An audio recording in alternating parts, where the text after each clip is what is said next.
We're going live. And we are live. So, everybody, YouTube, and I also have people from Facebook. So, first and foremost, I want to do a shout out to my Facebook group, Fragrance Guru Nation. We are 17,500 members strong, one of the biggest Facebook groups on Awesome. fragrances. Awesome group. I'm extremely proud of that group, even though I don't post that much, but I still love you guys. And of course, my YouTube channel, Robes08, where we're near 40,000 subscribers. So appreciate every single one of you. I have a couple gentlemen here beside me that a lot of you may or may not know. So I'll introduce the man directly beside me here from Fragrance Fanatic 1, Street Sense, Al, a man that's... Man, he's been beside me on this YouTube thing for a long time. And a lot has to be said for the longevity on YouTube and fragrances. I got to tell you guys, you can't fake this if you've been on here this long doing what Al has been doing. So one of the originators out there that thought outside the box and did a lot of great stuff for our community. So that's my introduction to Al, sweet Al. Thank you, Mark. And of course, the man beside him, a gentleman that I met back in 2011. So it's been a while since myself and Lewis have talked. But I first met him at the Creed Boutique. I was young then. But, Lewis was big smiling face as he is, like on this chat right now. Welcoming me into the Creed Boutique. My first experience in a Creed Boutique, I was always the online shopper here. So it was, he welcomed me into basically the Creed family. I remember I bought, still have the bottle, beside me. Where did I buy? Where is it? Oh, it's my gray cap. Acier Aluminum. Oh my God. Gray cap. Yeah. I remember that. Yeah. And the reason I bought it, I was like, I never owned a gray cap Creed, and there's like a million on my list, and I'm like, I hear discontinuation on these. I better get one. Yeah. And that's what I did. I got one. And they're not around. You're lucky. Yeah, exactly. So it's one of my cherished prizes. But thank you to, I just want to start it off with thank you to Lewis for his time today. We'll do maybe an hour or so. If you're, whatever you feel to quit it, you just let me know. And you guys can go off the live stream. Sometimes I go a little crazy with these, so don't hesitate to give me the magic word to get out. But again, thank you, Lewis, for your time, and Al, you two, for setting this up. So I really appreciate it. No, anytime. Thank you, Mark. Thank you, Lewis. Thank you, Mark. It's like we're hanging. This is awesome. That's right. And I do have a couple questions. I've already told Lewis that I had some questions for him about Creed. I told Lewis to be ready to answer a lot of Creed questions. Wow.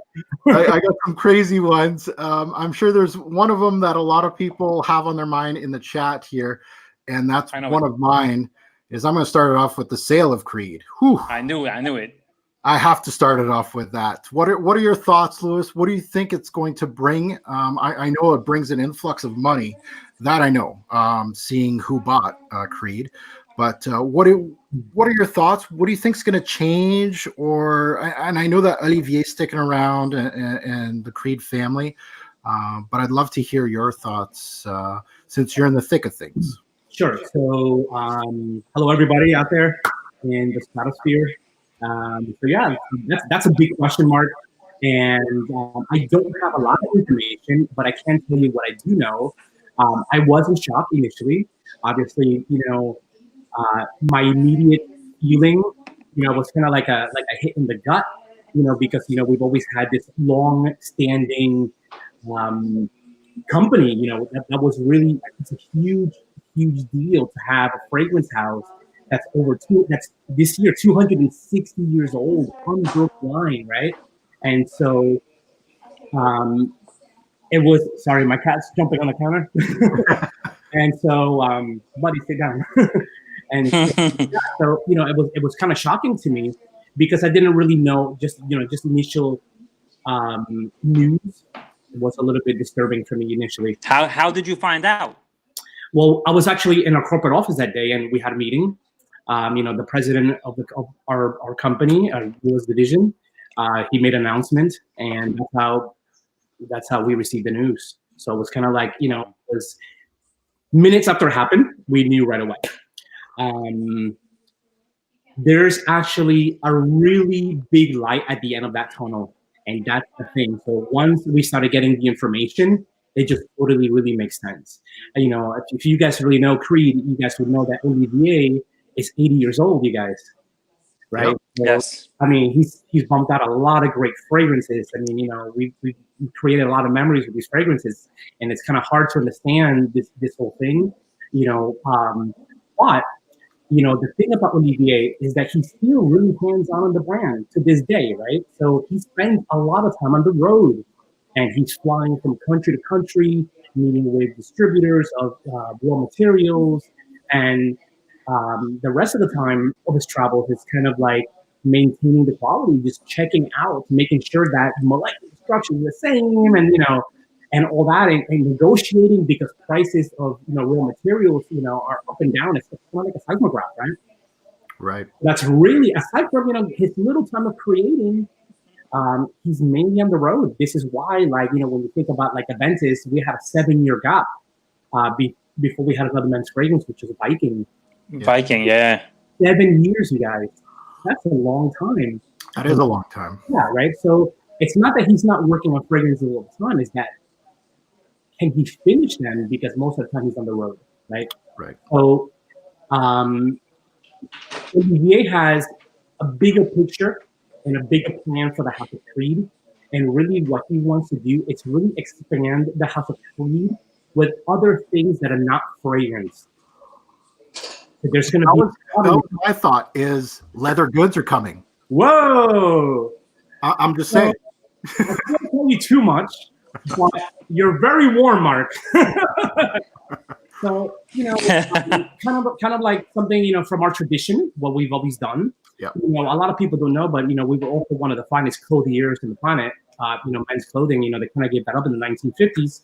And in the 70s, when Olivier really took over the line, was really, and he opened it to the public, it was really all about the fragrance.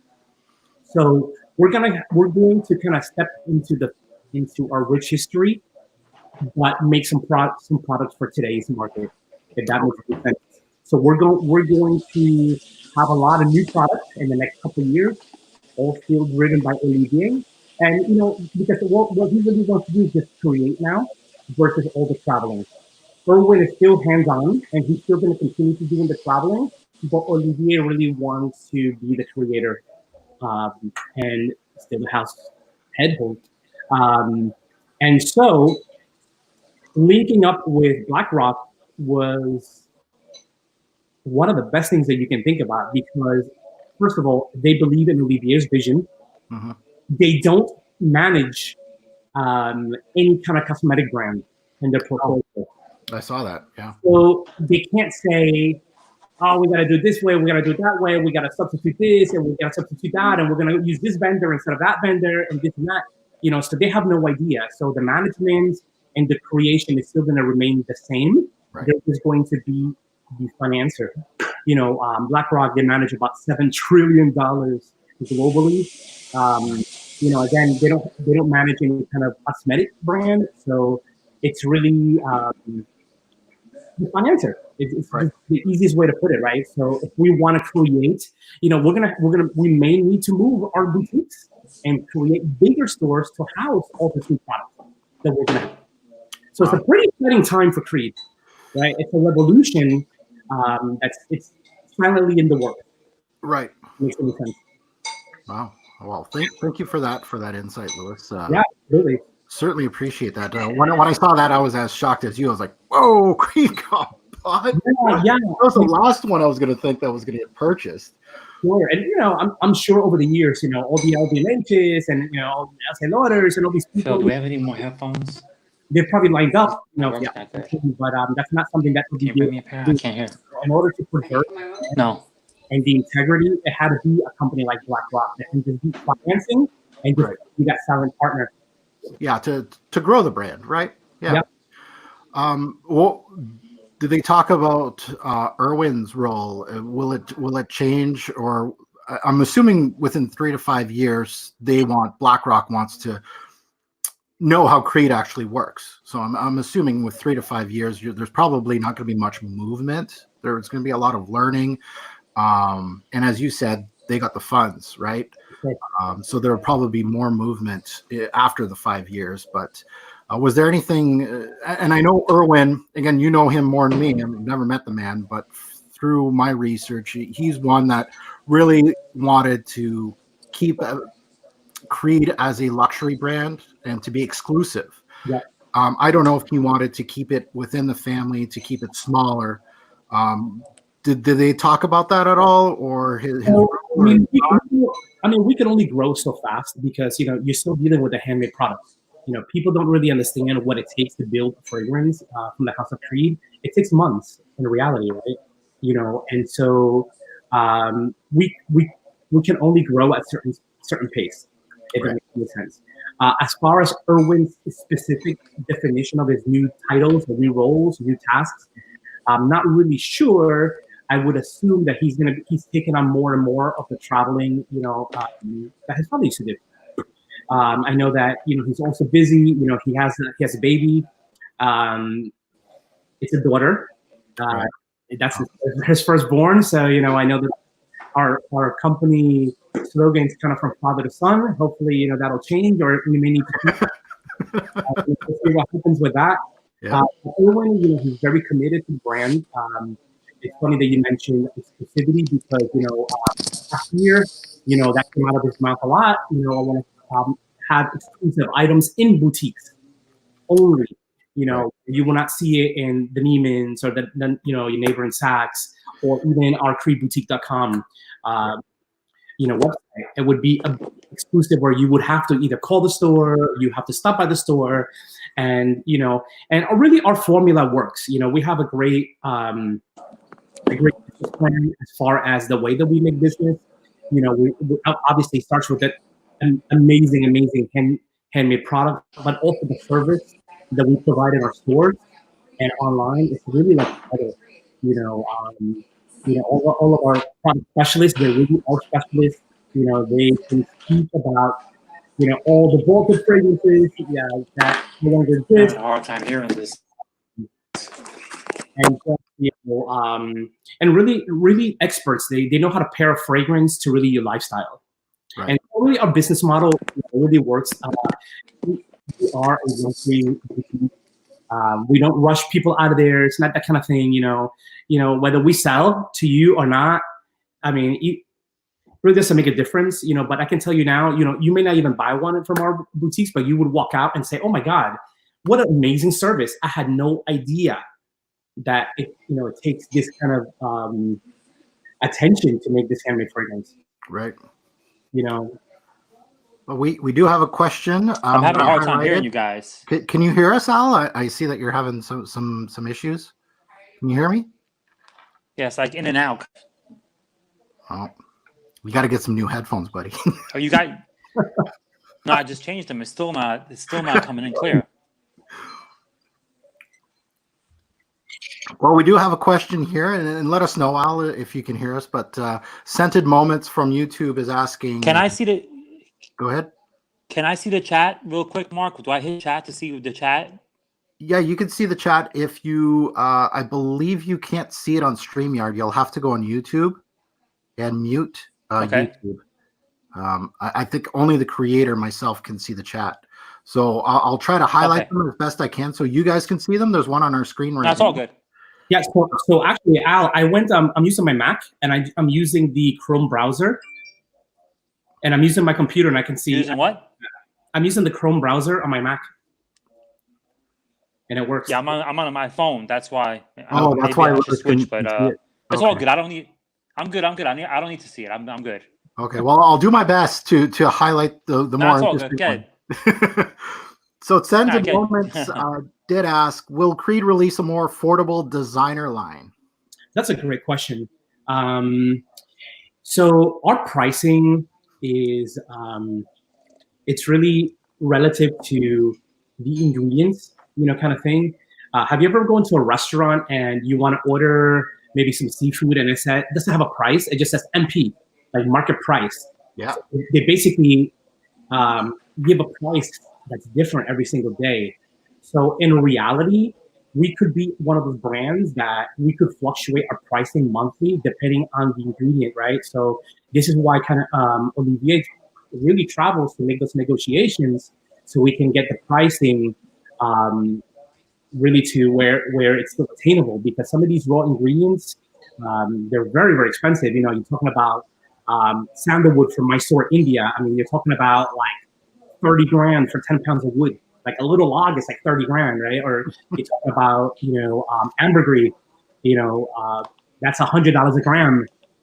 So when you're using ingredients like that, you know, we try to make it as attainable as possible, but I don't think it'll be $60 because of the fact that we're talking about a real raw material, right? So if we went the synthetic route, that's a different story. You can get a kilo of a synthetic vanilla for like $20, Right. where a kilo of tuberose absolute would probably run you about $15,000.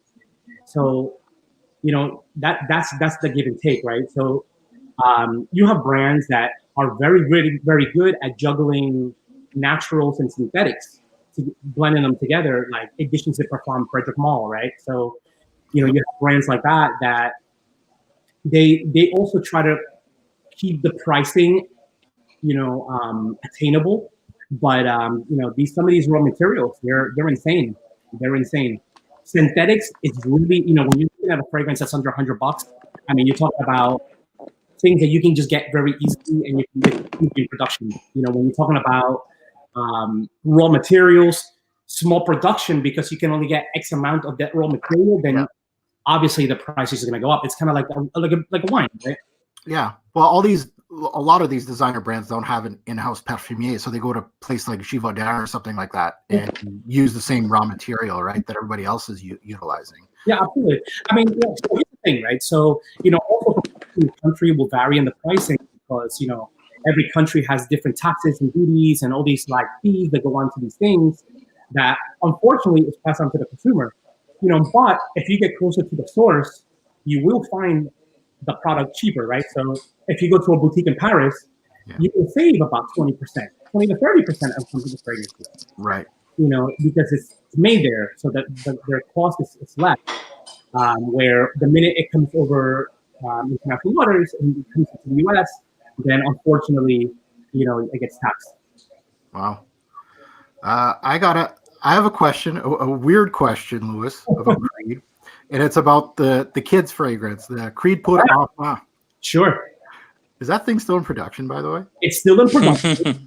Absolutely. You'd be surprised how much we sell of that stuff, right? So, all the kids' birthday parties and all the baby showers and all that. So this fragrance, it could really be worn by a newborn. Like, right? You come out, you get Creed on right away, right? Yeah. So, Yeah.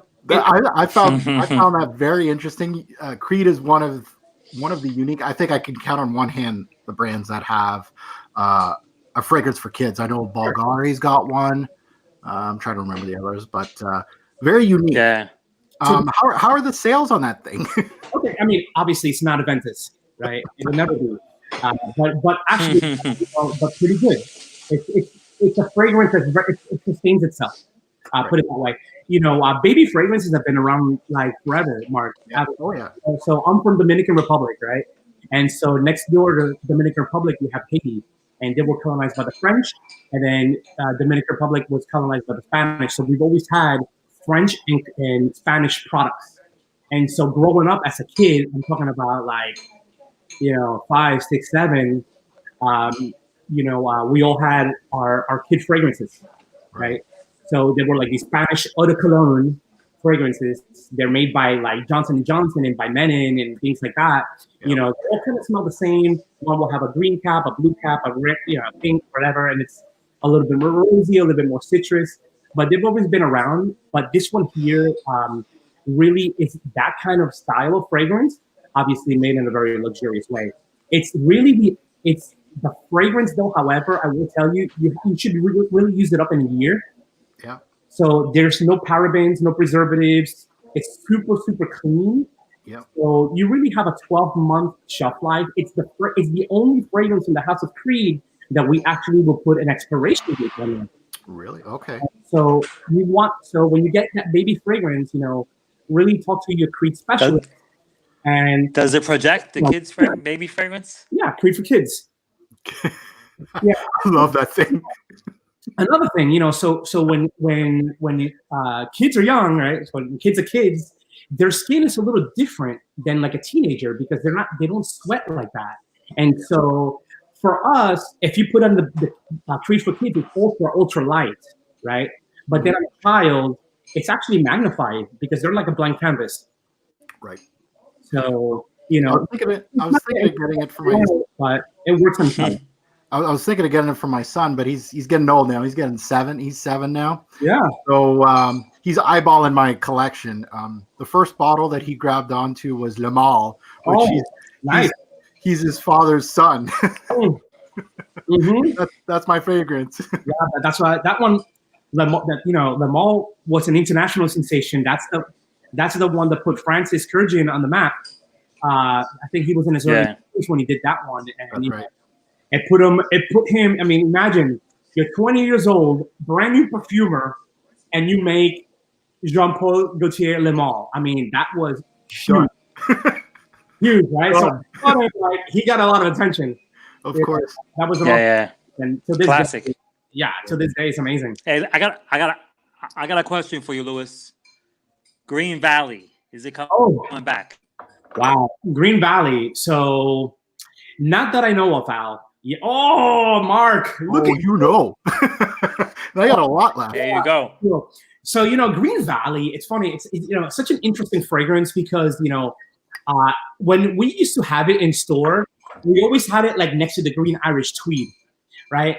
And it definitely, they both have that green feeling, but green Irish tweed is kind of like it's like a walk in a cold, wet forest where like Green Valley, it's more like the rolling hills of Scotland with like some cilantro, like ultra green, herbaceous, very cool fragrance, this is definitely, I had a bottle which I consumed like 2 years ago, and I was never able to get another one. I don't know if they're in any kind of reformulation stage, because of this whole new purchase with Blackrock.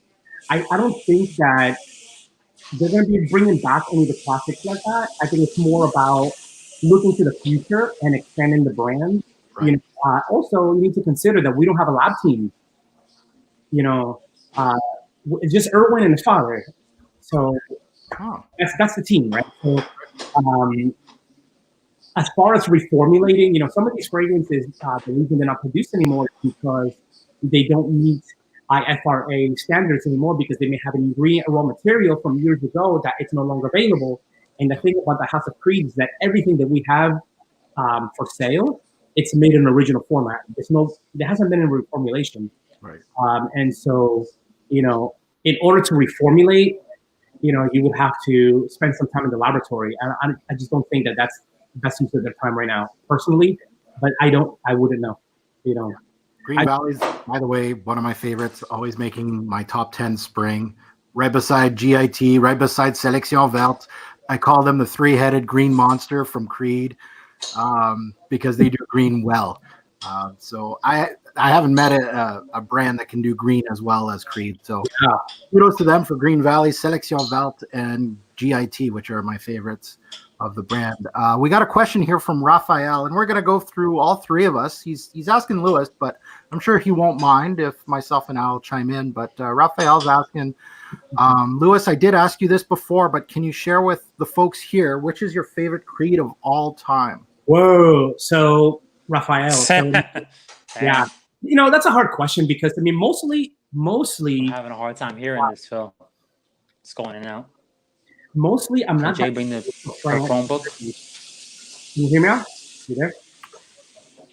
Yeah, I'm not that loyal. Your Chromebook for Dad? Oh. Yeah, It's a busy household. Someone's talking. Yeah, I'm not that loyal to fragrance. I kind of jump around a lot.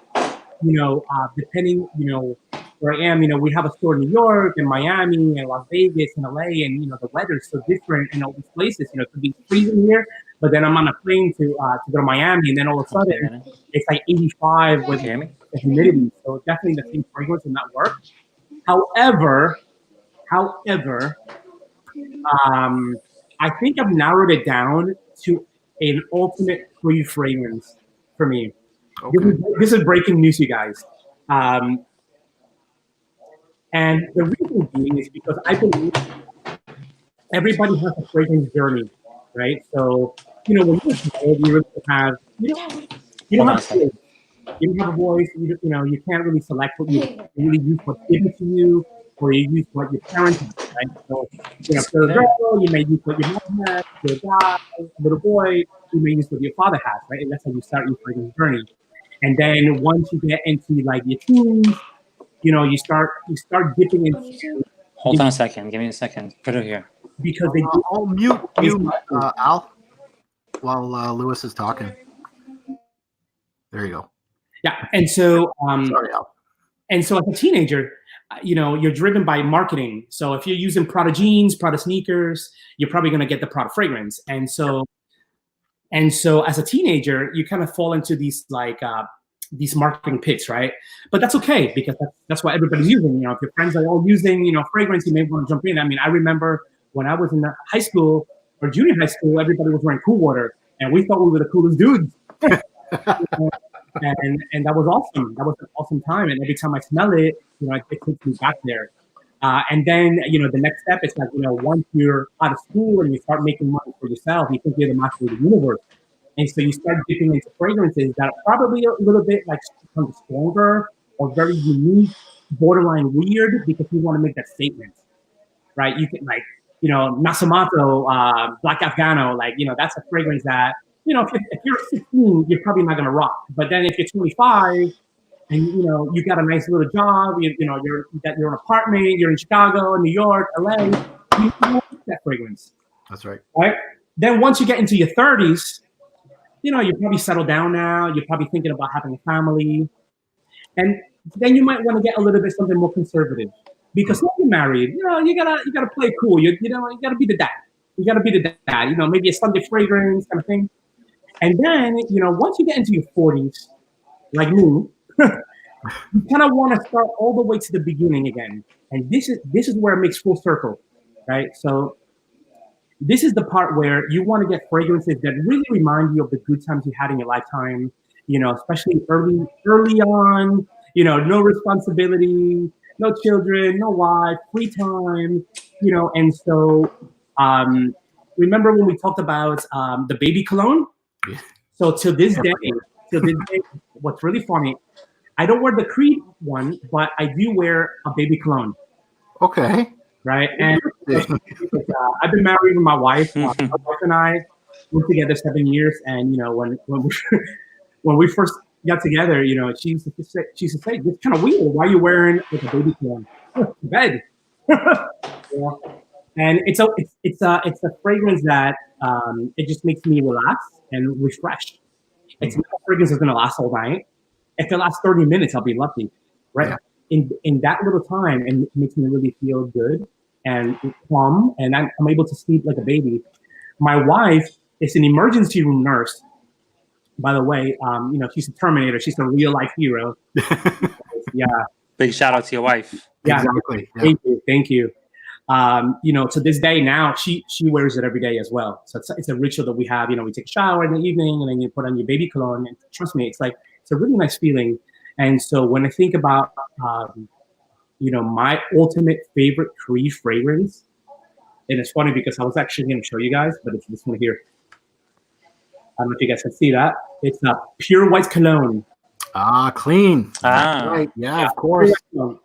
Cologne fragrances. That's what you had on. You had that on at Red Alessand's barbecue. Yes. Correct. Yes. So I've been wearing it ever since it launched because it really takes me back, obviously, in a very more refined kind of level. But it's definitely me. It's a fragrance that I identify myself with in a deeper and a deeper thing. It's not just a fragrance that I just put on and I'm like, oh, okay, I'm ready to go out. No, it's a fragrance that I can put on and I can say, wow, this is me. You know, I don't know if that makes sense. So, you That's know, a great story. I'm all about the cologne style of fragrance. You know, I'm not talking about concentration because Pure White Cologne is an eau de parfum, but I'm talking about like that green, fresh citrus feel, right? You know, another fragrance that I do like that I wear a lot. This one I only have a couple drops left, so I have to get another bottle.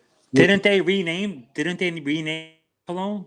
Yeah, actually, so when that fragrance first came out, it was called Original Cologne. Yeah, That's right. good. You remember? So that was in 2010, and shortly after we launched that fragrance, Olivier had found out there was another fragrance previously with that name, and to respect that other brand, we decided just to change it. So now we call it Pure White Cologne. So in the same year, it was really a couple months later, Pure White Cologne came out with the name. This one is another of my favorites. Oh, Rapillon. Yep. This is from Dominique Rapion. Dominique Rapion, you know, he's a badass. But this cologne indelible. I can never say it right. It's very, very good. It's there you go. It's a fragrance that's pretty long lasting for being a citrus fragrance. Definitely a little bit more floral. It's really heavy and neroli, but really, really nice. You know, as far as like that freshness.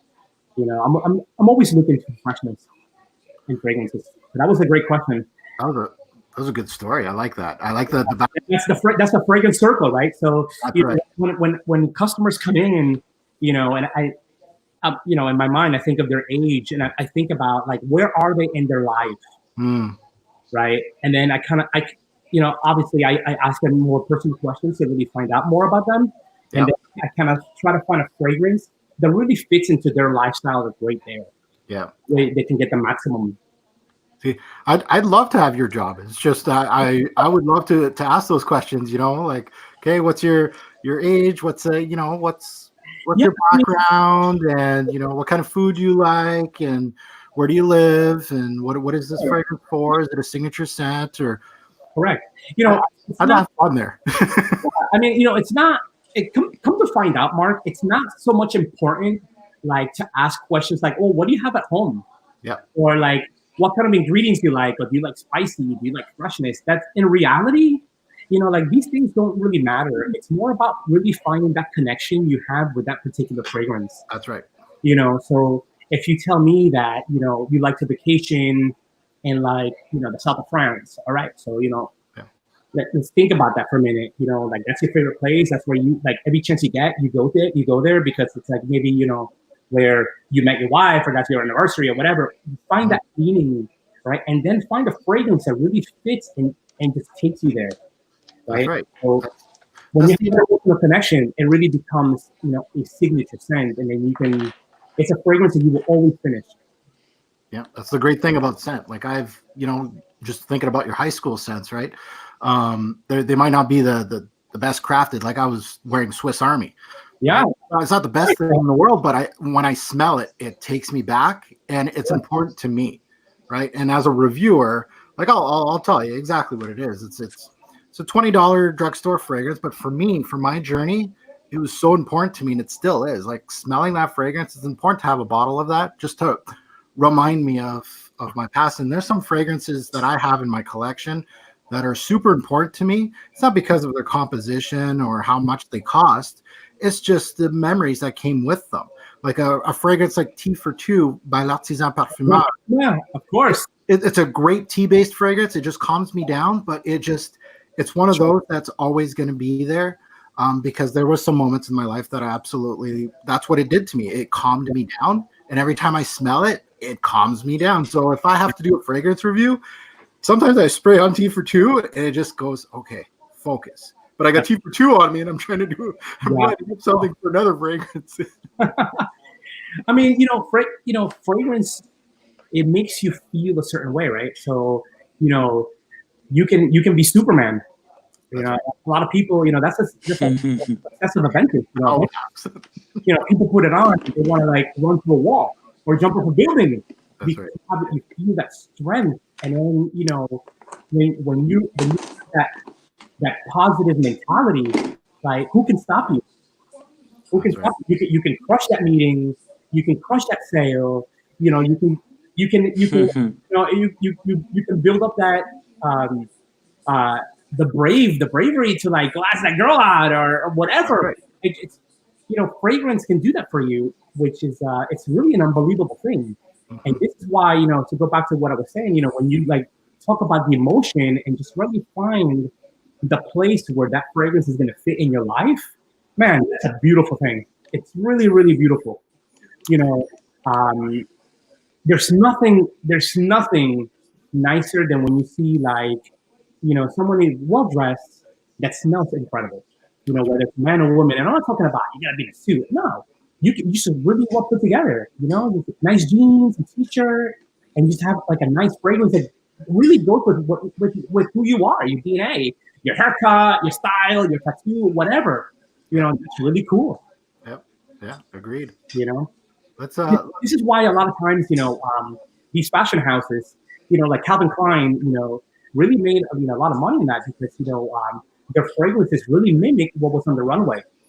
Right? So when you see the print ad and then you smell the fragrance, it kind of makes sense. You're like, oh, wow. it works. You know, like TK1, you know, when that was out, you know, it was like this huge like explosion of like this like unisex, you know, thing. And they were showing, you know, men and women like dressed the same. You know, it was all like CK like overalls and like denim and this and that, and it really made sense at that time. You know, and that was they've always done that. You know, a lot of these fragrance houses they really mimic what's on the runway because you know it's an extension of That's right.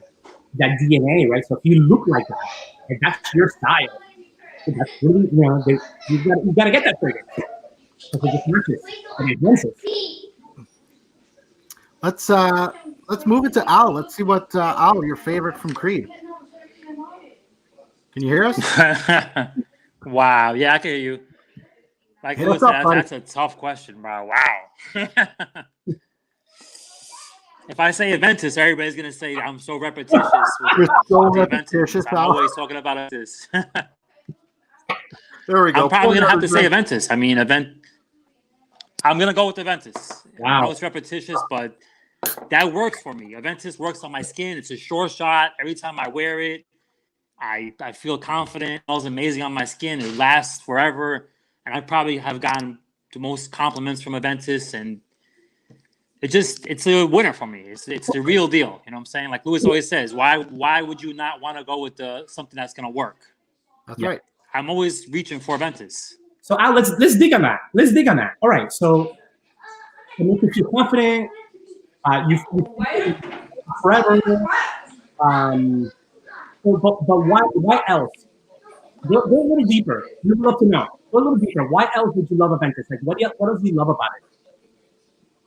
Like how does it make you feel? What do I love about it? Yeah. Everything. I love the way it smells. I mean, pineapple, the birch, the way it smells on my skin, especially. It works wonders on my skin. Yeah. And the way it projects. I mean, the thing on my skin, it lasts all day, you know, and like 7 hours goes by and it's still rocking, you know, it's like still pumping. Yeah. And to me, that means a lot, you know, in a fragrance. I know some people, you know, aren't big fans, but I to me, it's one of a kind, honestly. Yeah, it's a great fragrance. Absolutely. You know, so I'm sure I know it's repetitious, but I'm not going to sit here and BS and say this is my favorite or I mean, Green Irish Tweed is also a masterpiece. That fragrance puts me in a good mood. When I wear Green Irish Tweed, I'm happy. Yeah. You know, it's like the sun is shining. Yeah. So but Aventis is just all year long. It's like that, like Mark would say, that Swiss Army knife. Swiss Army knife. Yeah. For me. Yeah. So, you know, I'm sure you get recognized when you go to places out. Like you're like famous everywhere. Yeah. Jersey, New York, Connecticut, Florida, California, you're all over the place. Ukraine, right? The question is, you know, if you're going to go to a place where you don't know anybody and you know you're going to get recognized because obviously you're like a fragrance guru, right? You know, what fragrance would you wear? Would it still be Aventis? You know what's funny? I met I was in Macy's and I met this guy. He became a friend of mine, a subscriber. His name is Dre. Big shout out to Dre if he's watching. He's heavily in the community. He's in Mark's group. His name is Andres. Andres, I call him Dre. I was in Macy's, right? I'm shopping, and this guy taps my shoulder. I'm like, I turn around. He's like, "Oh, Al from Street Sense, yo, I'm a big fan. Like, I watch your videos." And we became friends. We exchanged numbers, and we're friends now. Like, literally, we are friends. I brought him to an event. We went to an event in the city. He got to meet some of the other reviewers. It's funny because he recognized me from Aventis. He smelled it across Macy's. Like, he was like on one side of Macy's and he smelled the Aventis. And he's like, Amazing. "Oh shit, I smell Aventis." And he looks and he sees me and he's like, he associated it too. Another guy, I mean, there's just a lot of Aventis stories. I'll be here going on and on and on. But that's just how the power of Aventis is for me. Yeah. I mean, it's definitely a powerful fragrance, right? So,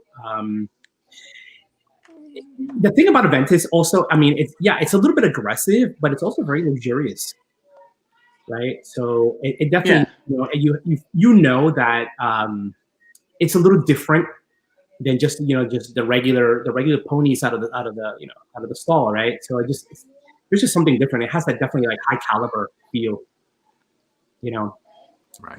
For sure. I overdosed on Aventis. I had to put it down.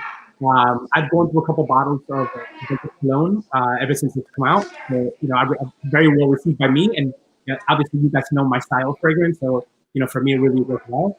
But I had to put it down because I couldn't even smell it after like 10 minutes. The people were telling me I was too hard on it. Right, but I couldn't smell it. Definitely like overdose. So I had to lay it down for a while. But then after not using it for like 2-3 months, when you go back to it, it's really like, wow. Yeah. I missed you. Get over here. So for myself, my favorite Creed, well, my journey with Creed started with this one back in 2009 when I first started my channel. Himalaya. Yeah. Wow. Himalaya's good. Not my favorite. Himalaya. My second bottle 2 weeks later was this. The story with Green Irish Tweed is when I first smelt this, I was not really amazing. Heavy That's amazing. I wasn't really heavy into niche when I first started my channel in 2009. I would have to say this is one of my first 10 niche fragrances. Mm-hmm. When I first smelt it, I was like, this is what spring smells like. And it's been regularly in my spring #1 for niche for a long time. It's moved around in my top 10 list. But since 2009, and we're in 2020 now, when I write a spring list, nothing beats green in GIT. Yeah. So what a great it was one of my first loves in the niche realm, and well, history books writes itself. How many fragrances do I have now? So it's one of my I have to say to that, I respect that. Thanks, Al. Yeah. We got Ahmed in the comments here that is saying Ahmed, by the way, I know Ahmed. Ahmed is the man. We met way back when we opened the boutique, and it's fun. Is that Ahmed? I freeze it. Yeah, isn't it? Yeah, Right. Ahmed is the man. Big shout out to Ahmed. What's up, bro? What's up, my brother? I know Ahmed really well. And he wants you to to say hi to Rodney. So next time you see Rodney, we'll have to call him. Definitely. I'll text him now. Big shout out to Rodney. Man. We got a question from Enrique here. Now I'm going to try to hit up the comments. So we have about 80 people in the chat now. So Enrique is asking, Louis, have you smelt, first of all, Explorer from Mont Blanc? Obviously, we all know it's supposed to be like a dub of Aventis. Have you smelt it, and what are your thoughts on Explorer? Excuse me. So I have not smelled it yet. Okay. I've heard the the reviews, and I know that the talks. Every once in a while, there's a fragrance that comes around, and it makes a splash in the market, right? We can go back where like Opium, Opium from YSL, that made a splash, and that created, I don't want to say copycat, it just created a genre, right? So then you have all these brands that make fragrances, not like of the success of that, or like Shalimar from Guerlain, there's many fragrances. If you look through like the fragrance encyclopedia that come out and then made splashes in the industry, Aventis was definitely a fragrance that made a splash. We're celebrating our 10-year anniversary. Huge surprise end of the year for the collectors. Excuse me. So, it's kind of like fashion, like Montclair, right? Montclair jackets, right? Montclair jackets, they came out, they got really hot, like 10 years ago, and then then you have all these other brands that are making jackets kind of like Montclair, right? Yep. Or like Canada Goose and things like that. And so, this is not the first time that a fragrance comes out that falls into that genre, like Aventis. Because Aventis still continues to be a huge fragrance for the House of Creed. One thing, that I do want to stress is that we, as a brand, we don't want to be known as Aventis. A lot of people only know us for Aventis. We have a lot of great fragrances. We're not a one fragrance house. However, that's not something that we can control. That's something that the public decides, right? So it's the public who decides, how to categorize your brand. Aventis is huge, no doubt about it, and there will be a lot of offsprings like that, but also at the same time, Aventis being $435 a bottle today for 100 ml, it's definitely, some people, it may price out a lot of people because $435 per case. He's got that. Right? And so, a fragrance like Explorer may do the trick for you because it has that feel of Aventis, but it's very attainable, right? So, and it's all good, right? There is a market for everyone. It's it's expression. So a lot of people reach out to us at the store and they're like, "Oh, give me that Aventis with the heavy pineapple. give me that heavy dose. Yeah, give me that heavy pineapple." And so it's not really like that, right? So, we make small productions and the formula is the formula. We use natural ingredients. Sometimes you can even see the difference, right? So sometimes it'll have a little bit of a yellow tone, sometimes a little bit like, more on the clearer side. But what I'm trying to say, like that one, it's a little bit like yellow, right? This one, I got another one over there. And no big deal. And so and then that's when like people start looking for batches and things like that, which is kind of crazy. We can only, at our boutiques, we can give you what we have available. I mean, we always have the newest because that's what we do. It's but falling back onto the Explorer, it's expression. And there will be a lot of Aventis offsprings. This is one of many. But at the end of the day, what I tell everyone, if it smells good to you, my man, enjoy every single drop. Yeah. I think we all have our opinions. And if you can go to the different counters, if they tell you, mine's the best. Listen, that's all like lip service. Talk to someone who like really will guide you to find your fragrance. People will come to our stores all the time. We may not have something for them, but because I've been in the industry 20 years, I do know a lot of houses that may have something to offer to that customer, and so we will direct them there. Because in reality, if you can't be kind to one another and be honest and be human, we're in the people business. And so, and we're talking about fragrances. Again, don't fall for all this like mumbo jumbo stuff. Really find a fragrance that again it connects with you. Yeah. So, Explorer, my man, if you smelled it, you like it, rock it. Yeah. I do want to talk about Creed's history because I know a lot of my subscribers would like to know about it. And I'll hit you with it. The history of Creed, obviously, there's a lot of talks about, the perfumes only being created since 1975 because there's no old bottles on eBay or anything like that, right? They're always talking about that, and I know about the history of Creed. I've read up on it, the leather goods and things like that, and how Royal English Leather started things out and things like that. But I just wanted to see your take on those people that are saying, there's no proof of fragrances being made since 1975. Sure. That is an amazing question, and that's a great question, by the way.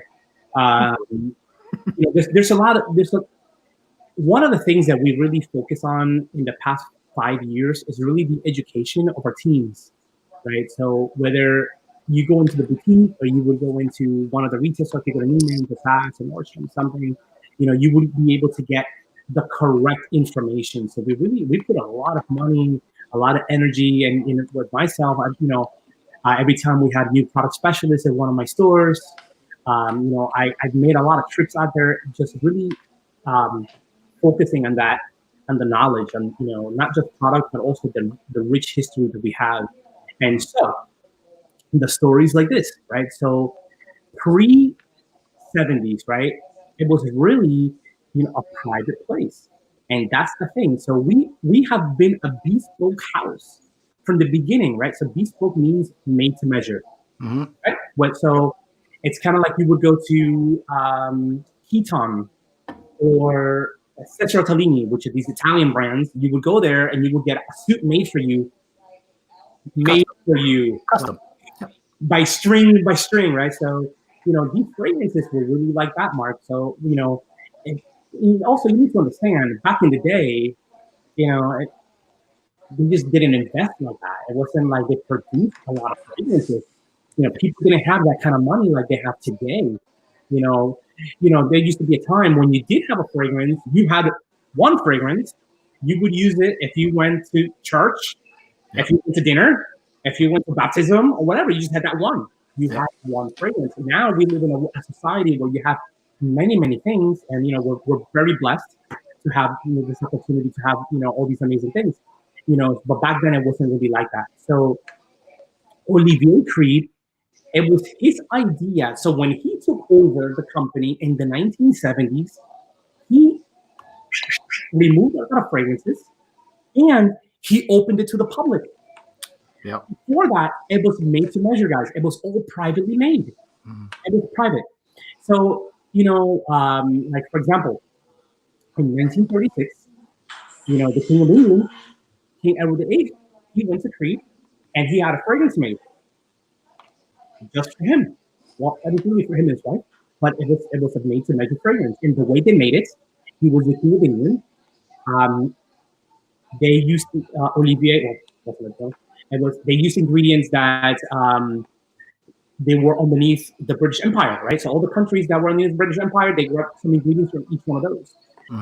Gin, Scottish pine, cedar from Canada, limes from Jamaica, eucalyptus from Australia, and roses that grew around the Windsor Castle. That fragrance was released to the public in 2009 as a limited edition. It was a recreation of a fragrance that they did in 1936. That formula was dusty. It was a dusty formula. But 2010 was going to be a big year for Creed because it was our 250-year anniversary. So Olivier kind of went to these old formulas and said, oh my God, this would be amazing as a celebratory fragrance. And so they reproduced it, and that became the Windsor, right? So that has not been the first one that we've done like that. There have been fragrances in the past. I got one. Now you're showing off. Well, no, I just got a decant. Oh, now I am showing off. Just keep name dropping. I got him. You are the man. You're incredible, right? And so that's the thing, right? So that has not been. So this is where we have had some fragrances from Creed that fall under the genre of private collection, right? And so these are fragrances that they have not been produced in many, many years, that they've reintroduced to the public, right? So they've gone back into the archives and it's not a reformulation, it's remade with the same ingredients as possible. This is why we can't have a lot of them, and they're only really for limited edition, because some of these ingredients you can only get some of them if you can get them at all. Right. And so the history, I guess with the history of Creed, you brought up a good point. Is people always compare it to, well, Chanel have really old bottles. Well, yeah, they were made for the public. Guerlain, same thing. Creed wasn't at that time. So like you said, it was made for royalty, mostly. They're looking for that proof but Yeah, but Chanel also was like readily available, number 5, right? And things like that. also, so like, Maison Chanel, they've been around for a long time, yeah, and they've had their properties where they've always sold retail to the public, and Guerlain as well, right? So in 1760, when we opened our company, our brand, when it was established, it was not a fragrance house. They were leather good makers, as you guys know, right? And so then we made the move out of London to France in 1854. Okay? It wasn't until 2008 that we opened up our second location. And it was in Dubai, right? So since 1854, they had a little rinky-dink shop that made to measure stuff, you guys. Right. And it was really like that. It wasn't like we had stores everywhere servicing the public. We never serviced the public that way. It was really something that at that time in reality, it was for the elite because people didn't spend like that. That's right. It wasn't a product that you could just go in and say, oh, let me take this out of loan. It wasn't that way at all. That's right. It's more about, I want to get a fragrance, and the guy would go to you and kind of measure you up, find out stuff about you, and then they would make a fragrance for you. It was really like that. And so it wasn't, again, until the 1970s where Olivier decided, hey, let's open this up for the public. And then, he started ramping up his own fragrances. Right. But, like Acier Aluminium, Santal Imperial, of course, Royal English Leather, Chevrefoy Original. There's a lot of these fragrances that no longer made. Yeah. And, it's a change of the times. And that's also because, if you go back to the 70s, they didn't have a lot of fragrances from like the 30s, from the 70s. It wasn't really like that either. It was kind of like, okay, we made this. This is kind of nice. Let's introduce it to the public. Yep. Yeah. While we have so many people Mark. here, might as well. Sorry, I'll just throw. Mark, I'm gonna step out for a second. I'm gonna come back in from a Chromebook because I'm having a hard time hearing you guys. Okay. All right. Give me 2 minutes. I'll be right back. Yeah. Sounds good. I'll keep asking Louis questions. I just saw a comment right here that from Cardinal Flores, and they have Editions de Parfum logo on there. It says Hermes bag, Creed duffel bags. That's awesome. That's so funny, right? Duffel I love it. Trust me, if Creed makes a duffel bag, I'm taking that sucker. Might happen. Here's a question for you, a rather unique one, I guess. I'm interested in hearing which men's fragrance from Creed has the worst sales. Which one can you not sell, Louis? So from what we have standing now, I want to say it would be Royal Mayfair, which is AKA the Windsor. Yeah. The reason I say that is because it's not a commercial kind of smell at all. No. Again, it was made for the King of England in 1936. It was made for one person, but that's okay.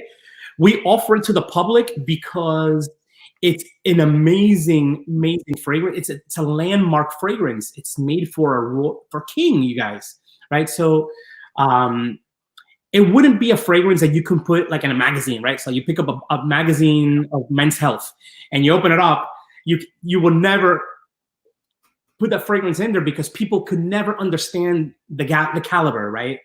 So it's a fragrance that, I kind of told you guys earlier, it was made, for the King of England, ingredients from all the countries. If you didn't know any of that, it wouldn't make sense to you. You'd be like, oh my God, this is crazy. This is a crazy kind of fragrance because it's definitely upstream. It's definitely against the grain. It's definitely against what you can find in the market today. However, if you think about, if I can tell you about the customers who do buy it, these are very established people, very refined individuals. We get a lot of, older gentlemen. A lot of guys from Wall Street, a lot of bankers, people in these like very corporate kind of role where they're suit and tie. They're definitely into that whole made to measure suiting and shoes and watches and all that. And that's the person. And because there's not many of these guys, You know, it's not a fragrance. But if it's really a 5-star fragrance. I love it. Well, I got Windsor, so Yep. I do need to get Royal Mayfair just for the bottle sakes. I hate to do this, but I have to open up the gate for my wife. She just arrived. Go ahead. Go ahead. I can handle this. Thanks, Louis. All right. Well, first of all, I want to, while it's just me, thanks, George, for the $10 donation. Love you, buddy. If there's any questions, I'll try to pin them here. But while I have all of you on here, might as well ask you guys, again, Louis will be back and so is Al, but what is your scent of the day? Pepper us with your scent of the day today. I'll ask Louis and Al when they both return back what theirs is. Mine, just because I'm hanging out with a couple Creed guys, I wanted to wear something from Creed. I haven't worn much of Creed lately, so Spiced and Wood is mine, but I'll bring it up to those guys once they do return. So I'd like to see your scent of the days in the comments, and I'm going to go check those out. Again, I'm going through the comments here. I know it's a slow go, so I'm way behind with George's donation there. So thank you, George. But I'll try to go through. I see a lot of familiar faces, of course. So thank you all you guys for the support on my channel. I certainly appreciate that. And hopefully the questions I'm asking Louis are ones that pique your interest. Some of them really I wanted to talk about Creed's history and things like that and kind of pick his brain in regards to that. So I got a few more questions, obviously some vaulted fragrances too. So we'll be talking about that too. And I'll see what I can do with all the comments below, but thank you again for everybody for the support. I see Hillary's in the comments, Eva, we got Devil Sent Me, Serapio's in the house, Gentleman's Journey. Oh, Chad's got a new logo. We got a Taylor Boys in the house, QQ. So we got a lot of great people in the chat here, and I'm going to see what I can do to go through some of your questions that you have for Louis. If you have some questions for Al once he returns too, please don't hesitate. Questions for me, why not? They don't have to be about Creed either. We don't have to talk about Creed all day, but I did have a couple questions, obviously for Louis and for Al while they're here. Might as well take advantage of that. So there's Louis. He's back. I'm back. And I guess you beat Al to the punch. He's still getting his Chromebook out.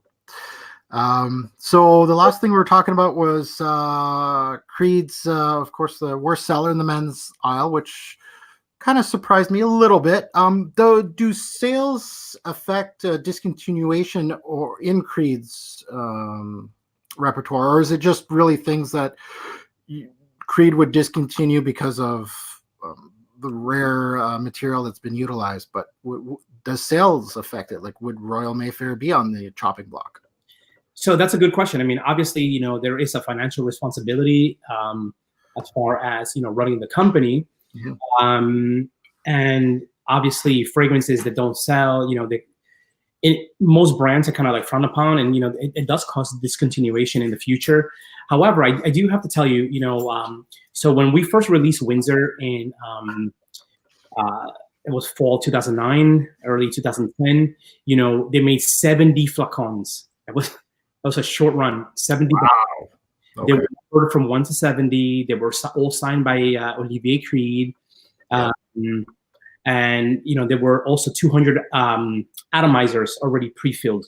And so we ran out of that right away. Real quick. Yeah. I can see that. And then it became the most requested Creed fragrance. And also, it wasn't only in a US release. Right. Released anywhere else. So, people from all over the world were, looking for this fragrance. A lot of collectors, so there was definitely a demand, right? And people that use Windsor, when we renamed it Royal Mayfair, they've kind of transitioned into that. And then now, also the availability in different sizes and spray bottles, was great because not everybody wanted to invest in a flacon, for $700. Right. That's much better. was back in the day. And so we definitely have a market for Royal Mayfair, Yeah. but it's definitely sustaining its own. It will have it for a while. Okay. Yeah. Here's another one for you. Yeah. Let me just say one thing. Is Sure. Royal Mayfair Windsor identical to you, or are they a little different? It will never be. It will never be. You think Windsor is more stronger? It was different. It was a little more floral. It was a little more rosy. You know, it's like the Aventis from this year. Is it the same Aventis from last year? Right. So when you're dealing with natural raw materials, you know, they exude a little bit of a differentiality. Sometimes it's almost unrecognizable, and sometimes it's just a little bit of something that's different, but you know it's real, right? It's like an orange. You buy 2 oranges, you know, one They won't be the same. delicious, the other one is delicious, just a little bit more bitter, Yeah. right? But it's real, right? So, Yeah. and also, you know, a lot of people comparing, you know, I've gotten hit with this question a lot. Like, they'll come to the store and they're like, oh, look, I have a sample of Royal Mayfair, and then I have a sample of Windsor. It's different. Right? So, if you're comparing Windsor, right? So Windsor today, 10 years later, that fragrance is not how it was when it was virgin back when we released it. Yeah. That juice is dark, though. I love that. Very dark, right? Mhm.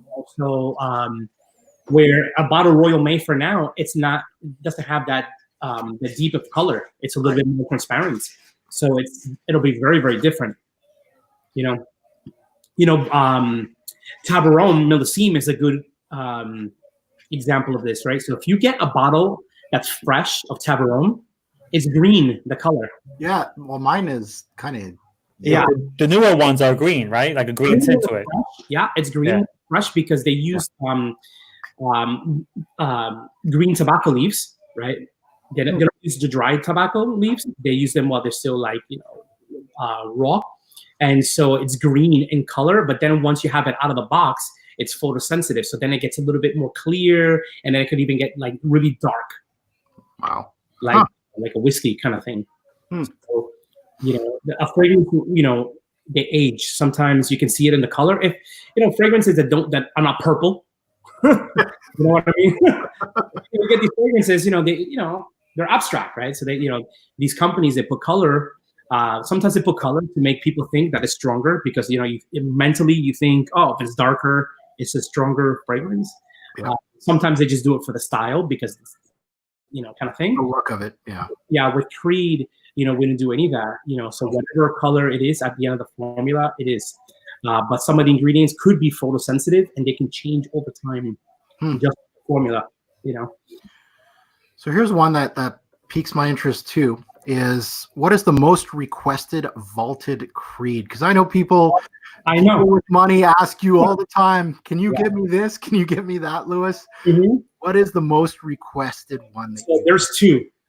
One is actually Royal English Leather, believe it or not, you guys. Royal English Leather was an amazing seller. You know, it wasn't, again, it would never be at Aventis, but the person who came in to get Royal English Leather would probably get like 3 to 5 bottles at a time. Stock up. And also they were lower priced because they were eau de toilette, right? But don't, you know, the thing about eau de toilette, you know, if the raw material of the ingredient is strong, it could last as long as an eau de parfum. Like Royal English Leather as eau de parfum would knock you out. You know? Perfect in eau de toilette. So that's one of the most requested ones. But the holy grail in Creed like requests is Tabaron. Not Tabaron Millésime. Vintage Tabaron. But what we call vintage Tabaron or Tabaron Privé. Like that one is from the year 1875. That is the most requested fragrance. It's a really good scent. You know, it's not the Aventis guy. You know, if you're wearing Aventis and you're like, oh my God, I just heard from Louis, I gotta get this fragrance, and you start looking for this like unicorn, it's not gonna be for you. You're gonna put it on, you're gonna be like, oh, it's not me. This is for someone who is distinguished, who like really has that, you know, elevated palate. Yeah, I know. You got it. I know. I was gonna point that to him, but he beat me to it. And it's funny because from time to time, you know, I scour over eBay to kind of like get some laughs because occasionally there'll be a bottle that pops up and it's like $10,000. Yep. Right. I'm one of those guys that looks at it and I'm like, should I? And am I crazy? Yeah, a few years ago, we actually did inventory in our warehouse, our Creed warehouse here in the US, and we came across 8 flacons of these things. Oh. So, you know, we got them shipped to our Madison store, and Ronnie and I looked at each other and we're like, who are we calling? Right? Yeah. So obviously, you know, we've had a lot of people that been on this like waiting list for years. And, you know, that day, like magic happened, you know, obviously they took it right away, the people that we called, but then, you know, they were like, oh, how many can I get? Yeah, can I get them all? Yeah. And we limited everybody to just one because we wanted everybody just to have one. And then what we did, we ended up pricing it at what a bottle of Windsor would cost. Because it's the same kind of caliber, right? So that just because, you know, they go for sale for like these thousands of dollars, it doesn't really mean, I mean, that's what people were willing to pay. But, you know, when you think about the caliber, it's, yeah, strong caliber, like a Windsor Royal Mayfair kind of thing, you know, or Foy Vert, something like that. That would be, so I think if I remember correctly, because this is a few years back, it was like $650.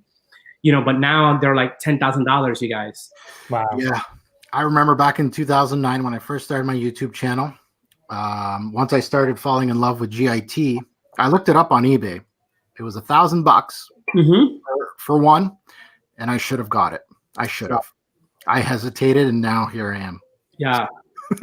Still don't have it. Listen, I Louis, have. show us yours, Louis. You have one? I do have one. Oh. I do have a 75 ml. It was just an old tester bottle, and it's like a quarter full.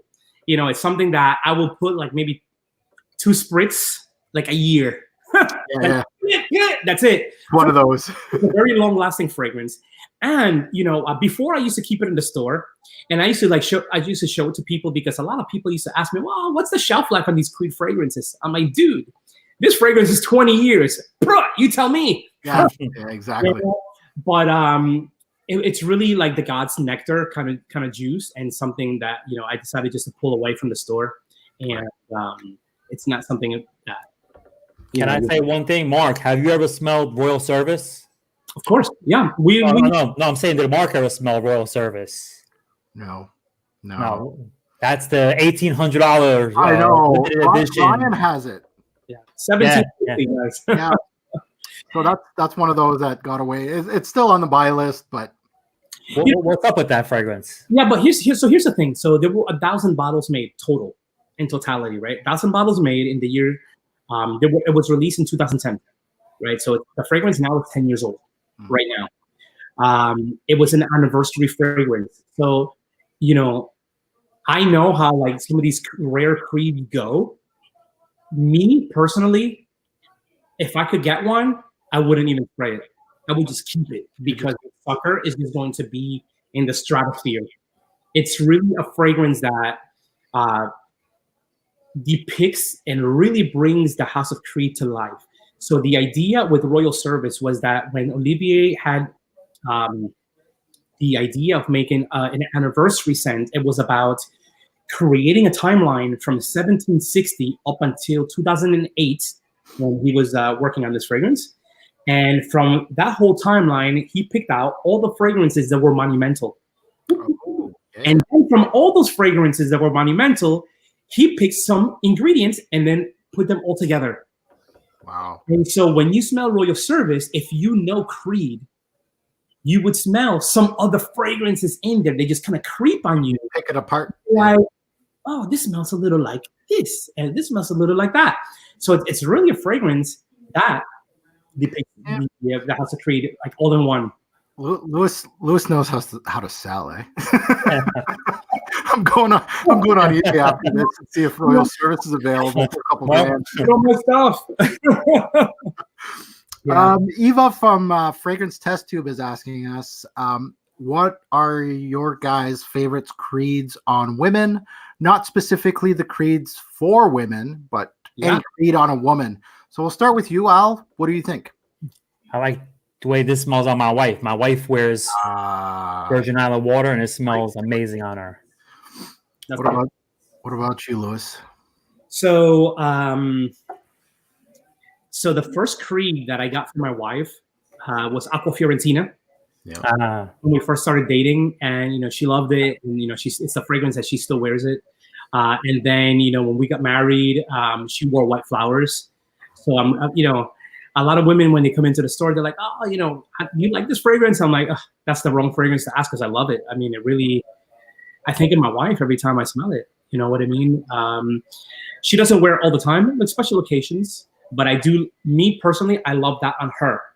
Aqua Fiorentina. Yeah. Oh, okay. My wife, she's very. She works in a hospital, but at the same time, she's very trendy. So she'll wear Silver Mountain. She'll even dip into my Aventis cologne, Aventis for her, and all that. But me personally, I'm very like simple guy. I like fragrances and women that either kind of like smell like flowers, right? Beautiful, but or delicious. Or something. Does that make sense? That does make sense. Yeah. For me, it's simple, right?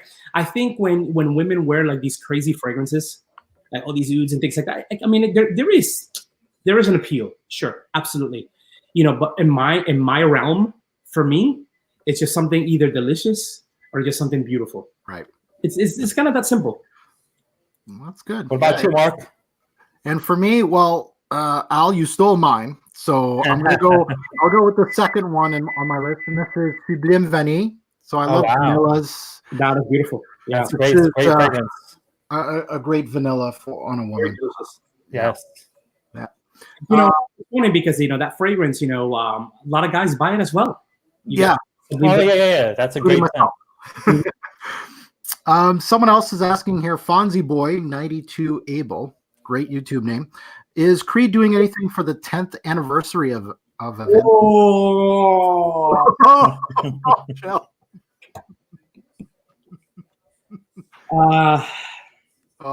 We're putting Lewis on the spot. Can you say anything about that? No need to answer it if you can. So, my advice for you, Fonzie. Fonzie Boy. Hey. There was one time, just real quick. There was one time that I was actually flying to LA. It's like 6 a.m. and I have that TSA pre-check thing. So I'm at Kennedy Airport, and then if I wasn't paying attention, I'm like looking at my phone because it's always like a little line, even though we pre-check, right? So there's a couple in front of me, like elderly couple, and the guy is trying to put like a couple carry-ons on top of the thing, and one falls down, so I grab it for him and I put it up, and he turns to me and he says, "Oh, thank you, young man." And I'm like, "Hey, you're very welcome." And it was Henry Winkler, the real Fonz. Oh, okay. So I got to meet the Fonzie, and then I'm like, "Oh, I'm a fan," and he's like, "Oh, you're too young to know who I am." But anyway, so there is going to be something special that is going to be in a very, very short supply. My advice to you is, if you know somebody at the Creed Boutique, whether it's New York, Miami, Vegas, or LA, you want to talk to them, end of summer. Okay, you heard it here first. You heard it here first. Lewis, me and you. We Mark, you're VIP. Don't worry. I got you. I always have my little stash. That's why I'm coming over your house for a barbecue, Lewis. There we go. Once we open up, Mark's invited. I'm inviting you on Lewis's behalf. You got to stay 6 feet away. That's true. I did want to talk about the big black bottle there that's beside me here, GIT. And a lot of people in the community talk about how GIT, the nose behind it is Pierre Bourdon. The nose behind, of course, Cool Water. Mm-hmm. And I wanted to talk to you about that, since you know a little bit about the history, a lot more than we do here, and just wanted to ask you, what are your thoughts on there's talks within the community about like Roja Dove is not really the nose behind Roja Dove.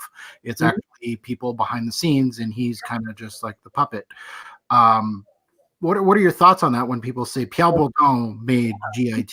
So, I mean, a lot of fragrance houses, they use a ghost perfumer, right? Yeah. They use, they go to like these fragrance conglomerate companies like Givaudan, right? For example. So, for you guys at home who don't know, so Givaudan is a huge fragrance producer.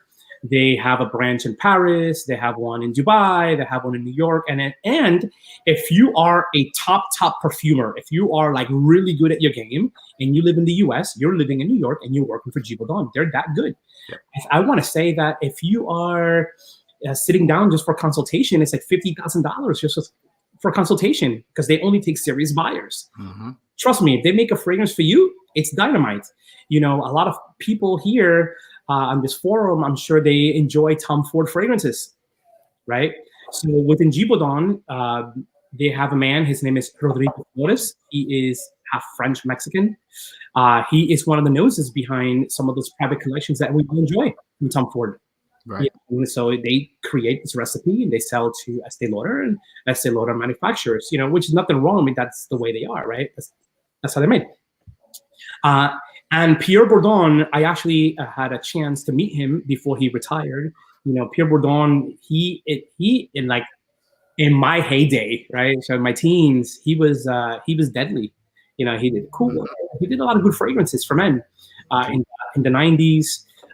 You know, previous of Creed, I worked for Editions de Parfum, Frederick Mall, and he's actually one of the perfumers on the roster. So in my 4 years with Frederick, I got to meet all the perfumers except for one, which was Edmund Rudnitska, because he passed away. Yeah.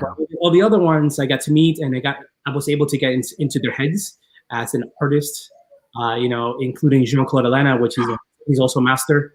And so, yeah, so, you know, there's definitely, you know, going back to what earlier in the hour when we were talking about, you know, there's a fragrance, sometimes it's monumental, and then there's like these offsprings like that. Mm-hmm. You know, Green Irish Tweed was actually first. It was actually 85. Yeah, right? It was at least first. And, you know, it was a fragrance that, you know, before people knew the word niche, it was niche, right? It was a small production, little house. There was only a couple places in the whole country you can get it. People didn't know it. But, you know, these perfumers at the top, they all know each other. A lot of them studied together. They went to perfume school and things like that. You know, they have this camaraderie, and, you know, they know what's happening. You know, so it was a fragrance that it was made on a massive scale. Cool Water, right, by Pierre Bourdon, but definitely not did not put his fingers into Green Irish Tweed, but definitely, you know, and also if you think about the two fragrances, so Green Irish Tweed is definitely what would be a fougere, right? So, and then then Cool Water would be definitely an aquatic. Like if you look at even the ingredients, they're very different, but they both evoke that cold freshness. Mm-hmm. You know, Green Irish Tweed, the best way I can describe it is just like a cold, wet forest, mm-hmm. Right? Yeah. Surrounded in green lush. You know, where Cool Water is definitely that, you know, cold, almost sea salty freshness, right? Mm-hmm. Not sweet, but it's still that oceanic kind of vibe. You know, both dynamic. You know, but one was definitely made for the masses where you could get a hand on it. The other one was more of just a little production house, you know. You have to think of Creed more like a vineyard.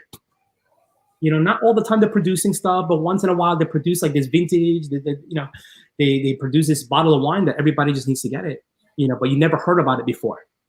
That's Creed. You know, always, you know, and what we call the DL and the down low, just because, you know, the production, you know, up until Aventis, there were 30 people making the world supply. Really? Okay. You know, it's all handmade. You know, it's like a little assembly line. Everything's hand poured, hand filtered. You know, they don't put any cellophane, you know, that plastic wrap on the bottles, on the boxes. Yeah. That's a machine. Everything is put in one by one by one by one. When you're thinking about this kind of you know, assembly line, you know, we could be considered as a sleepy company. We're very sleepy because, you know, we don't, there's no rush. It's just that, you know, it's available when it's available. Right. You know, this is like when we introduced the leader size of Aventis, that was madness, you guys. You know, first of all, it's only in the US, right? So, you know, people in Europe, they don't really shop like that. They're like, oh, petite, I get the petite. So they get the small one. No, they get it with In America, everybody's like overdosing. And then so when we first introduced the leaders, like we sold out in like the first 3 months. Like we had a supply for a year, we sold out in 3 months. Wow. And then we had to wait almost a year to get them again, because it's not that we can just call, oh, can you make more? No, it's not that way. You know, we kind of have to get in line. You know, the countries they need to satisfy first. That brings me to another question: is what was the men's bestseller before Aventis? We all know Aventis is the bestseller. It was 20 years. 20 years.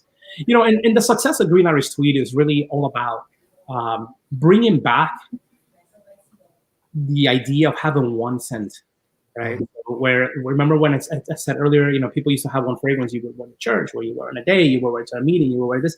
It was really like that. It's a fragrance that, you know, it works great with a tuxedo.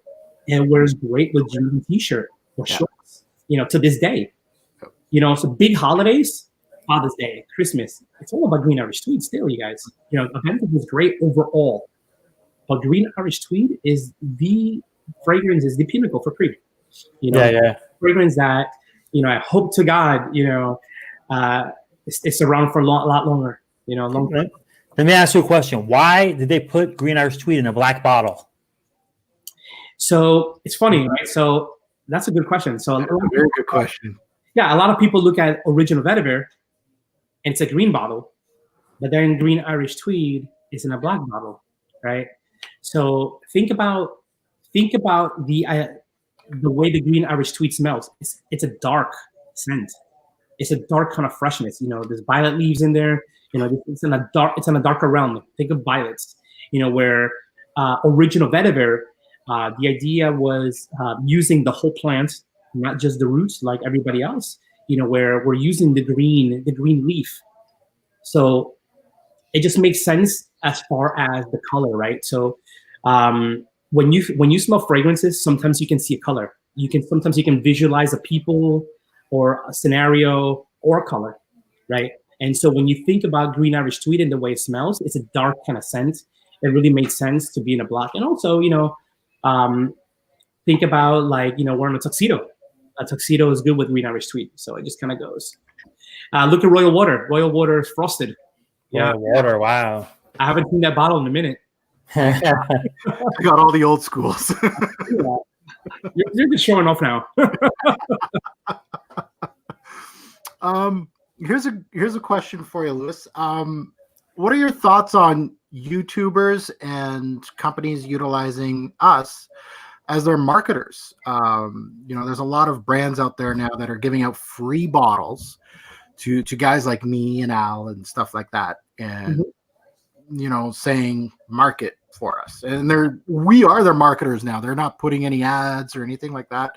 Some of the brands are your direct competitors, like Parfum Marley is well known to giving out free bottles to a bunch of guys like us and push their product, which we seem that it looks like it's successful. You know, Parfum Marley was really unknown until YouTube started talking about it more and more and more.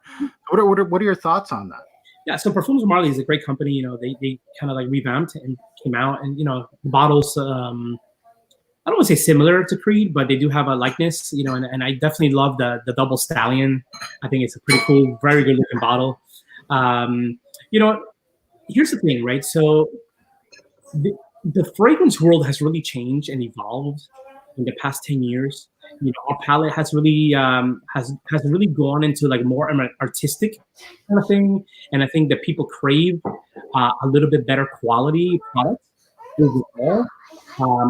And the thing with that is that the fragrance houses that are making fragrances to satisfy that need are very small, and they don't have the dollars to be in the Vogue magazine. They don't have the dollars to be on the billboards down the highway. They don't have the dollars to even have a counter in a lot of department stores. They start off on only internet sales, right? So, you know, if you're building a brand, you know, why not? You know, but I think your job is very important, because, you know, a lot of companies are going to come at you, but you really have to be honest with your audience, right? So it's all about that. It's about, you guys have a tremendous following, Because you guys are real. You guys talk real and talk educated about the fragrances, right? And so people before they spend $300 on a blind buy, that they're gonna order off the internet because they don't even have it at a counter near them. They depend on you guys. Yeah. So there's definitely that job. Right? So you're helping that guy who's just looking for that information. Who just needs that extra confidence that he's already like, he likes what he reads. He likes what he reads, and he just needs that little extra, so he's looking for that reviewer, right? To kind of like, okay, you know what? He says it's good, it's gonna be good. So your job is very, very important. But definitely for the small houses, they can afford to pay for the bottle of, and shipping versus, what people don't understand is that if you're gonna be in Neiman Marcus and you get that little catalog, a page ad is $50,000. Right? So a lot of these companies don't have $50,000 to put a print ad so it can go out to like everybody's home. Right. Well, that's why they depend on you guys. Right. So I'm definitely for it. I just I know you guys personally. I know you guys do an amazing job, but there are other reviewers that could definitely be jaded a little bit by the free product. And everything's good. But I think that your opinion really has to be clear. Yes. And really, obviously you guys have been in this game a long time, so your palate is better than the normal person. Just really stay true to that. Stay true to giving the best descriptions that you can, and really try to build a picture for your audience the best way you can. And just kind of see if they fit into that kind of category or genre for you. Right. Yeah. Oh, that's a great answer. We got Hillary here, another fragrance reviewer on our platform. I'm asking a question here. Do we know if there's going to be any new Creed releases this year? There is a huge release coming 2021. I can't wait. Yeah. Men or women? Cannot devolve. Okay. Unisex. There you go. I will give you guys a hint. Appreciate that. Okay, one hint, and then I'm going to move to another topic. Okay. Orange? That's all I'm going to say. It may not be the ingredient, though. So I'm just... So other products. So aside from fragrance, there are other products coming this fall. There will be some smaller price items that you guys can purchase from the House of Creed that are pretty cool. Okay. You guys will see that. And then we're bringing something back that we used to have before that you'll be able to purchase. Green Valley. No, it's not a fragrance like that. It's not a fragrance like that. But you'll be, so we do have some new product, but as far as a big release, as far as like one new scent, it'll be for next year. Okay. Fair. Well, I respect that. It's still under development. Mm-hmm. Thanks for letting us know. Yeah. And by the way, I smelled a couple trials and oh, he's happy. Oh yeah. That makes me happy. Let's go. He's happy. Yeah. Hey, did I even ask you guys what your scent of the days are? No, eh? Oh. Let's I'm go. actually wearing happy. I'm going old school today. Oh no. Elevator music. Okay. Oh my God. Elevator music. Wow. I had to go with Creed. So Spice and Wood. Spice and Wood. Yeah, wow. I had to because I had you guys on. Well, my scent of the night is gonna be. Let me see what can I rock tonight. I'll go with. This is my scent of the night now. This already faded off. Happy. I wore this earlier. You're only happy for like 20 minutes. Yeah. I'm sad now. Now I'm gonna be happy. I have a little bit of Virgin Olive Oil. So let me rock. Wow. There you go. That's an awesome Wow, that smells amazing. I'm happy to see that we're well over 100 people in the chat. So thank you everybody on the YouTube channel.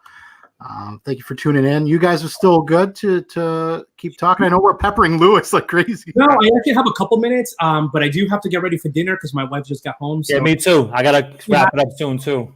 Yeah, I definitely have 10 minutes. Okay. I got 10 minutes. I got two questions that I want to ask Lewis. First one. 10 minutes. Creed candles. I'm into candles now. Amazing. I just want to know about Creed candles, dude. you guys, I'm not sure if you guys know, but the regulation to make candles in Europe is super strict. Like these candles that you find here in all these stores in the US, Yeah. you never sell them in Paris.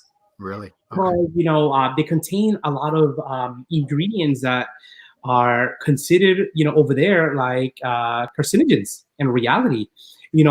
So candles that come from Paris, or from France, from Europe, there are super, super clean, you guys. We use beeswax and and cotton wicks, but the standard is super, super high. People don't really know that. Here in the US, you see all these candles for $10, $15. Yeah.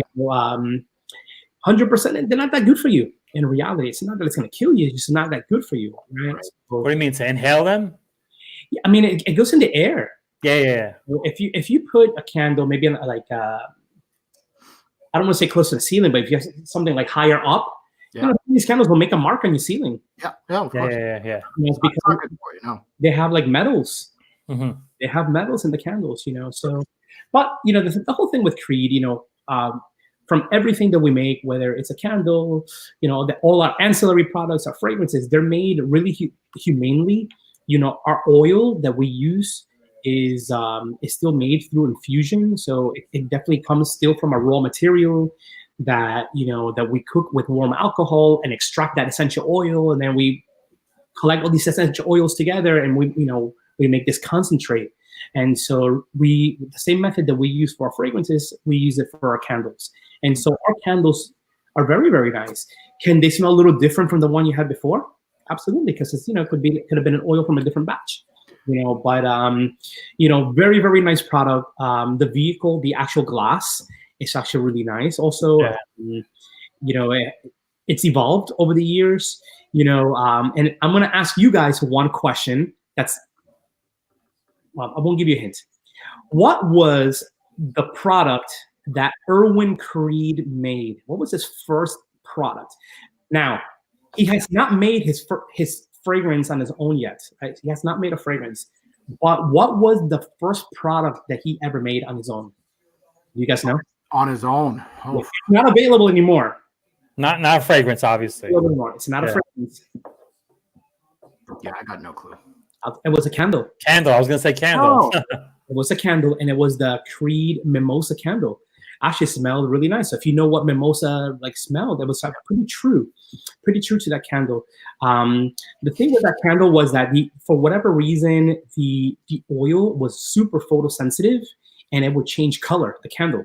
So it would start yellow, and then it would be white, or it would turn a little orangey, and then people were like, "What's going on with this?" And so it just they took it off just because of that. But it's a fragrance candle, you probably find some around in the internet. It's floating around somewhere here and there. But it was the first thing that Erwin Creed created. Wow. Okay. By the way, super splurge, right? So you with someone. I mean, listen, guys, it's $125 for a candle. It's very, very expensive candle because obviously the rich oil, but it may not be something you want to buy for yourself because you may want to splurge on the fragrance instead, but it makes an amazing gift. You want to give someone a Silver Mountain candle. It's awesome. My favorite one, aside from the Aventis, is it's called Cocktail de Pivot.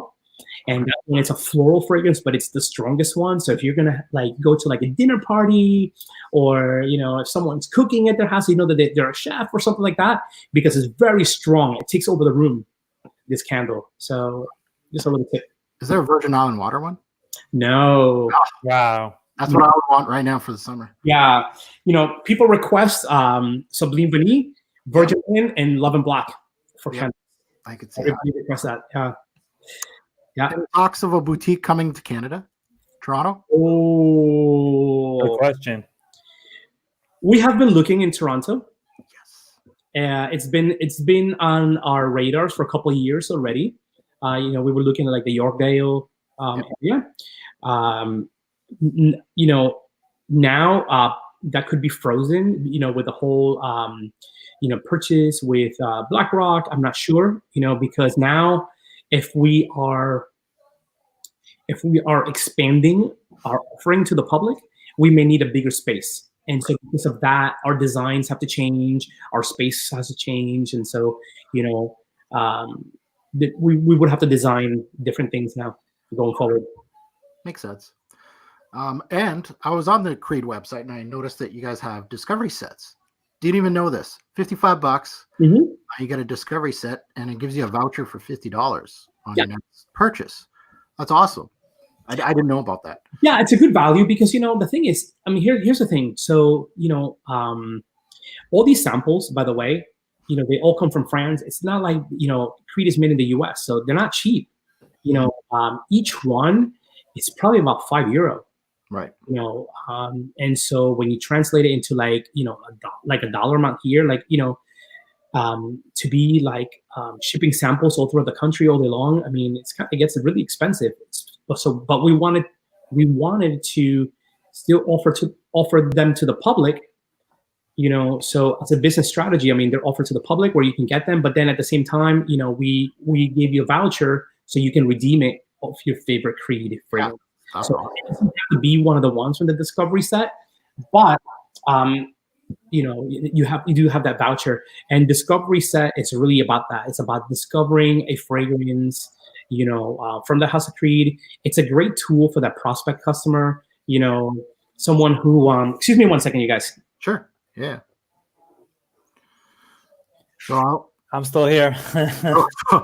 So first of all, I do apologize. We're peppering Lewis with questions. Nah, it's all good. That's what hey, we're having a good time. I'd love, and you guys can talk within each other, but I'd love to have you guys back on my channel and kind of get away from the Creed questions. But I know Lewis is a big frag head, so he is. To have you both back if you want. Definitely, 100%. And we'll get away from the Creed, but more about I would like to know, Lewis, what does he collect and stuff like that. It'd be nice. Yeah, for sure. In the future. Yeah. So I was listening. Yes, I would love to come back. I know it's been kind of like a Creed night. I didn't really think it was gonna be. I mean, I thought it was gonna be a couple times. Time flies. I mean, look at how time flew. Honestly. I mean, listen. We've been around 260 years, and there's a lot of unknown for a lot of customers. We have a lot of customers that are new to our brand every single day. The growth rate of our brand, as far as like newness, is pretty incredible. Yeah. We are getting people from all over the place. Usually people get fragrances. They source it at your local mall. Just what's available. Yep. And it's not because I'm wearing Dolce. No, it's because that's what's around, and you want to smell good. Right? Exactly. And so you're gonna find something that kind of fits into your lifestyle. If you're living in like Wisconsin, there's no Creed boutique. No. And so these kind of things are really helpful. This is why your job, Al and Mark, you guys are titans. It's very important. It's very look at the square bottle. Look at you with the 4 ounce. Another show off. 2010. Oh my God. I don't even know what year mine is, but it's a 4 ounce. Yeah. Oh man, you're funny. Don't make me pull out my flacon. Please don't. Roberto Cavalli. Oh, that's good. That's good. But I know that both you guys are about to head out. So first and foremost, I just want to thank you both for your time. Certainly appreciate Lewis. God, we peppered you and we talked all Creed. I apologize about that, but at the same time, I do have a subscriber base that is, from newbies into fragrances that may have never heard of Creed, to fragrance heads just like myself that, have 20, 30 years of experience here and know about Creed. And, I don't always talk about Creed too much, so it's really nice for them to experience it. And I did want to mention, the samples and stuff like that and how great you were back in 2011 when I first went to New York. So I'm looking forward to going back to New York, hopefully in the near future. I need to see Al. I need to come see you guys at the Creed. Life is too short, man. Life is too short. True. Maybe get myself a candle and something else. I don't know. We'll see. But again, thank you so much for your time. You guys are both welcome on. Thank you. Thank you so much for having us. Thank you for having me. Thank you, Lewis. Thank you, Mark. Yes. It was awesome. It flew by real quick, like within 1 minute. I feel like I've been talking to you guys for a minute. I think next time we'll start at noon. Yeah, there you go. Because when I go to Creed, I'm there like all day, and it's like time flies. We're hanging and just talking, and before you know it, it's like closing time. Yeah, of course. Yeah. You know, what's really funny, and I always get a kick, is that every time we talk about fragrances, we all have a smile on our faces. That's true, right? It's because it's a magic in a bottle, you guys. It's It's a really cool thing, and I think that a lot of people, they respect you guys because you do the same for them. You guys make these pieces of glass with liquid inside. You turn them into life, and that's awesome. Hey, do you still get? Do people still say they saw you on Street Sense? Yeah.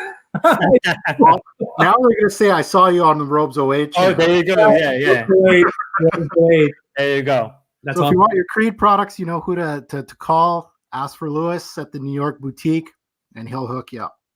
Absolutely.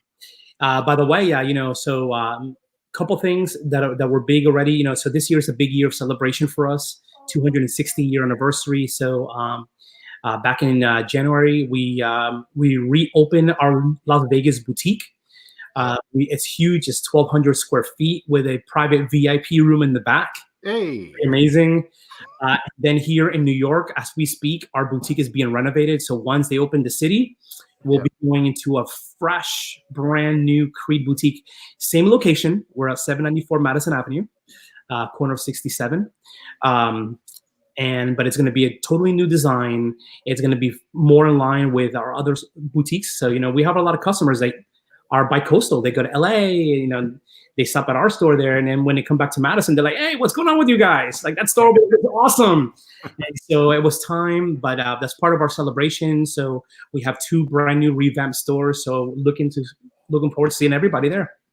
Well, I'll be there, and hopefully Mark will be there too. Yeah, so I'll let you guys know when we have our opening party, because I would love to see you guys. That'd be awesome, bro. Yeah. Well, That'd be awesome. Fantastic. One last thing I do want to just stress out to everybody, everybody stay healthy. Yes. Stay safe. Yeah. Social distancing is important. My wife is an emergency room nurse. She can see firsthand. Big shout out to your wife. Thank you. This is very, very serious stuff, you guys. Everybody just stay safe and healthy. And, if you know anybody that needs help, just, contact, whoever you need to. Stay safe and smell great. There you go. End it. All right, guys. All right, guys. Thank you so much, Mark and Al. Mark, thank you. I'll be in touch. Lewis, I'll be in touch. Thank you, guys. Thank you. Take care. See you. Bye-bye.